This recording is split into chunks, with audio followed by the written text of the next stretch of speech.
So this 4-week athletic development program at Last Round was designed with two main goals, and that was to maximise capacity, so cardiovascular capacity training, and retain strength.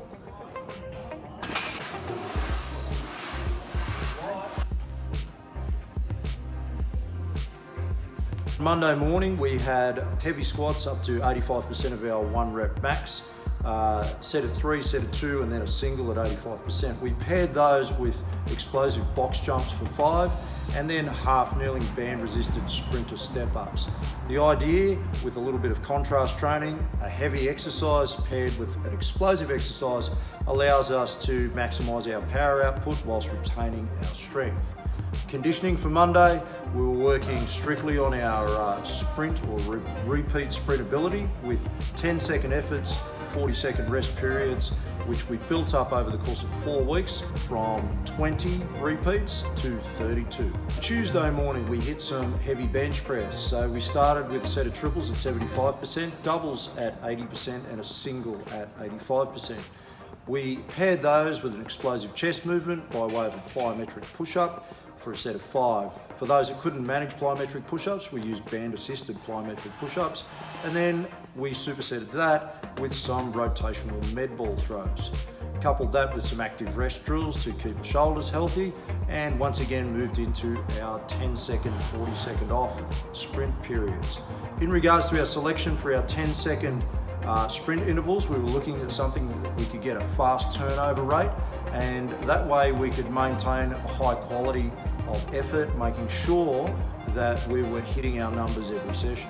So Wednesday, day 3, we started with some deadlifts. Once again, we started at triples at 75%, doubles at 80%, and a single at 85%. We paired those with a rearward overhead ball throw for 3, and then band-resisted skater jumps.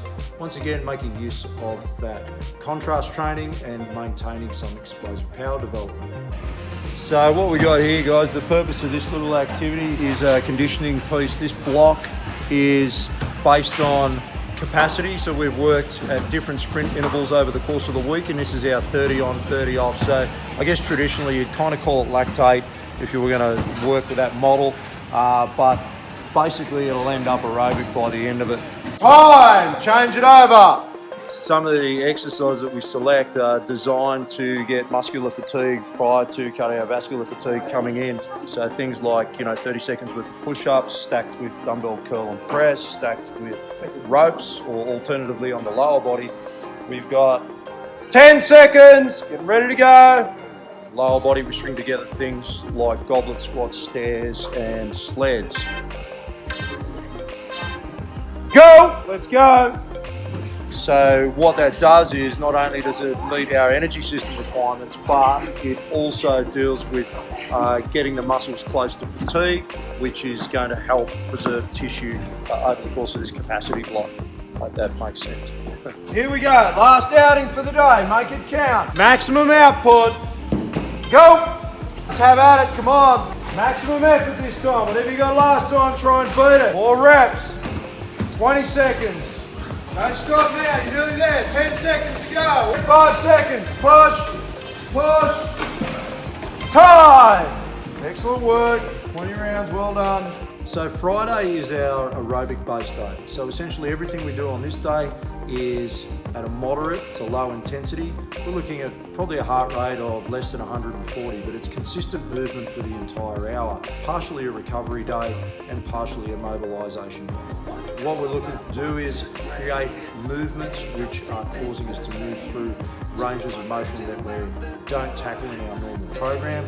It causes us to create expansion in areas that we don't normally expand, and therefore retains a lot of our mobility. Exercises like our kettlebell windmills that have specific breathing instructions. Strap rows create posterior expansion through the upper rib cage and get us to breathe into those spaces, which quite often we compress during other parts of our heavy lifting.